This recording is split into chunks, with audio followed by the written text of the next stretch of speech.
Ai, Pileque, seu fodão, seu incrível, seu maravilhoso! O que o mundo fez pra te merecer? Antigamente, na Europa Central, o que estava acontecendo? Milhões de pessoas seriam escravizadas, assassinadas. Eram tempos sombrios. É como aquelas histórias de contos de fadas ou dos quadrinhos. Um herói marcha impetuosamente pelas terríveis mandíbulas do inferno para enfrentar uma grande manifestação do mal. Suas chances são irrisórias, o plano é visível e ainda assim nosso fantástico personagem nunca desistia, nunca recua e segue confiante e derrota o dragão. Os invasores demoníacos salva o planeta, resgatando uma ou duas princesas por aí. Em um breve espaço de tempo, a esperança. Mas essa história não é sobre a esperança, é para mostrar como tudo está bem fudido. Hoje, no nosso conforto do Wi-Fi, não tem nem como comparar. Eu e você temos dificuldades para imaginar Witold Pilek, que já era um herói de guerra antes de decidir se infiltrar em Auschwitz. Na juventude, Pilek tinha recebido condecorações pela guerra polaco-soviética de 1918. Ele já tinha chutado o saco dos comunistas antes que a maioria sequer soubesse o que era comuna. Depois da Guerra Flex, se mudou para o interior da Polônia, casou-se com uma professora e teve 1 ou 2 filhos. Ele gostava de cavalgar, usar chapéus bonitos e fumar um charuto. A vida era simples e boa, e aí foi que toda aquela questão do Hitler aconteceu, e antes mesmo que a Polônia conseguisse calçar as botas, os nazistas já estavam lá. A Polônia perdeu todo o seu território em menos de um mês. A briga foi justamente quando os nazistas invadiram pelo oeste e os soviéticos entravam pelo leste. Era como estar entre a cruz e a espada. Um assassino em massa, megalomaníaco tentando conquistar o mundo e a espada. O genocídio desenfreado, sem sentido. E ainda não descobriu ao certo qual era qual. No início, os soviéticos eram muito mais cruéis que os nazistas. Afinal, os casos eles já tinham feito aquela merda antes. De todo aquele negócio de derrubar um governo, escravizar a população por causa de sua ideologia. Sabe, os nazistas ainda eram imperialistas virgens. Quando olhamos para as fotos de Hitler com aquele bigodinho, não é difícil imaginar isso. Nos primeiros anos de guerra, estima-se que os soviéticos tenham capturado mais de 1 milhão de cidadãos poloneses. Mandou nós para o leste, pense nisso, por um instante. 1 milhão de pessoas em questão de meses desaparecidas. Algumas não paravam até chegar nos gulags da Sibéria. Outros foram encontrados em valas comuns. E até hoje, não se sabe o que aconteceu com muitas delas. Pilek entrou em 2 batalhas, tanto contra os alemães, quanto contra os soviéticos, os comunistas. E depois da derrota, ele, companheiros do exército polonês, criaram um grupo clandestino de resistência em Varsóvia, que batizaram de Exército Secreto Polonês. Na primavera de 1940, o exército secreto polonês ouviu falar que os alemães estavam construindo um imenso complexo prisional perto de uma cidadezinha remota no sul do país. Os alemães deram esse nome desse complexo de Auschwitz. No verão daquele ano, milhares de oficiais, militares e cidadãos de destaque tinham desaparecidos da Polônia Ocidental.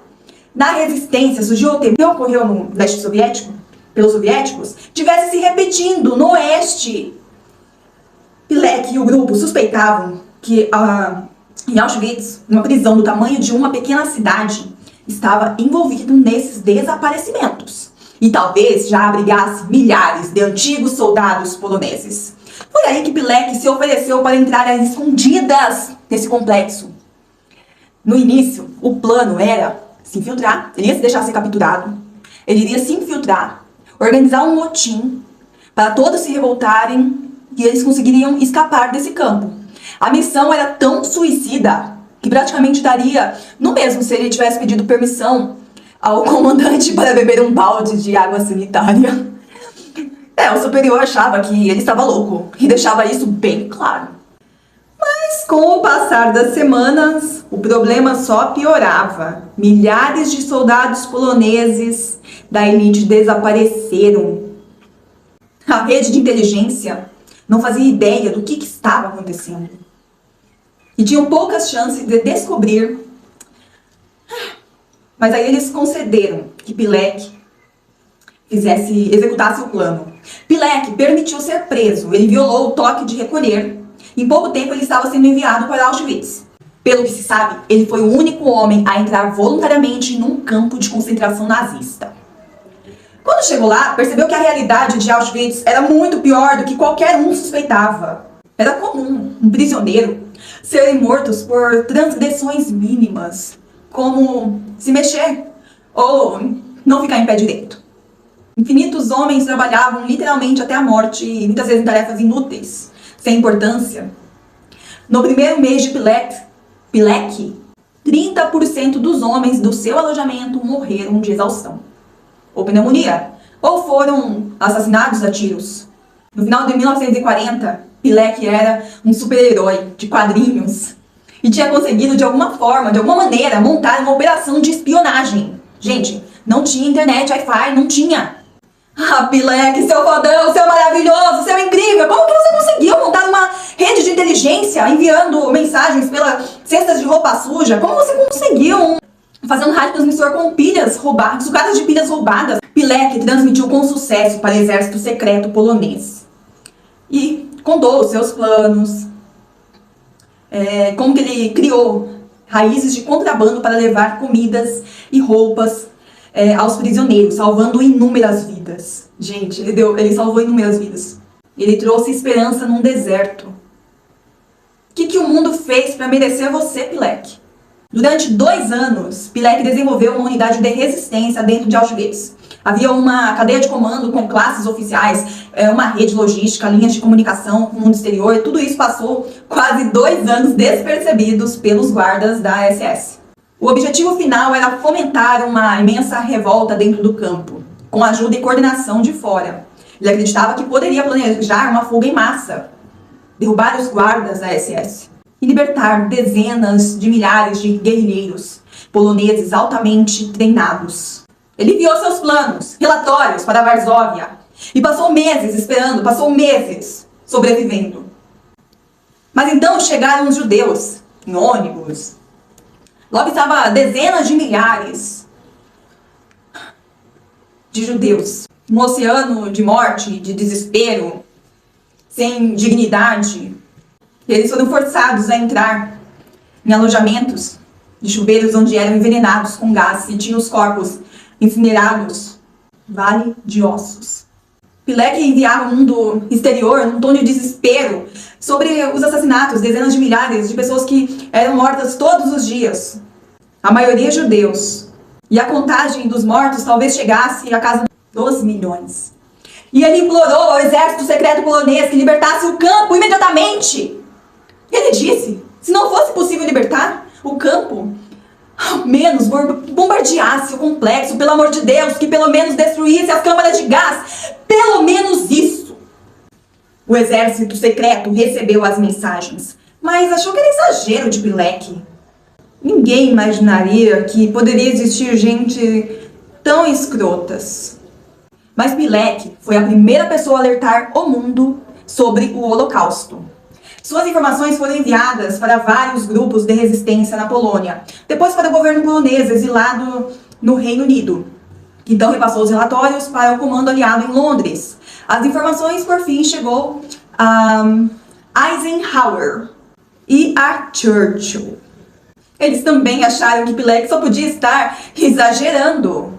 Em 1943, Pilek percebeu que seus planos de fazer um motim, uma fuga em massa, jamais aconteceria. O exército secreto polonês não viria. Os americanos, os britânicos não viriam. E o mais provável que chegasse primeiro fossem os soviéticos. Qual seria pior? Ele então concluiu que permanecer no campo seria muito arriscado. Estava na hora de fugir. Nosso herói fez tudo parecer tão fácil. É claro, primeiro fingiu que estava doente, para ser levado ao hospital do campo. Daí mentiu para os médicos sobre o grupo de trabalho para o qual deveria retornar, dizendo que tinha um turno da noite na padaria, que ficava na fronteira do campo, perto de um rio. Quando os médicos liberaram, ele seguiu para a padaria, onde trabalhou até 2 horas da manhã, o horário da última fornada. A partir desse ponto, ele só precisou cortar o fio do telefone, abrir as portas dos fundos, sem fazer barulho, vestir roupas roubadas de civis, sem que os guardas da SS percebessem, correr até o rio, que ficava 1,5 km entre... Ele precisava retornar à civilização, correr enquanto atiravam nele, e ele ia se guiando pelas estrelas. Super fácil, gente, super fácil essa fuga. Mas ele conseguiu. Mesmo depois de testemunhar anos de guerra, tortura, morte, genocídio, Pílek nunca perdeu a esperança. Depois da guerra, Pílek voltou para Varsóvia e continuou seu trabalho de espionagem, desta vez contra o Partido Comunista, que tinha acabado de tomar o poder novamente. Ele seria a primeira pessoa a avisar o Ocidente que algo ruim estava prestes a acontecer. Nesse caso, os soviéticos tinham infiltrado no governo polonês e frauda,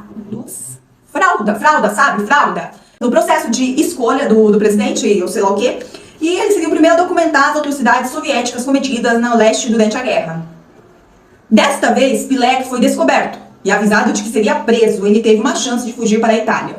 Ainda assim, negou, dizendo que preferia ficar e morrer na Polônia do que fugir e viver como algo que não reconhecia. Ele queria uma Polônia livre e independente.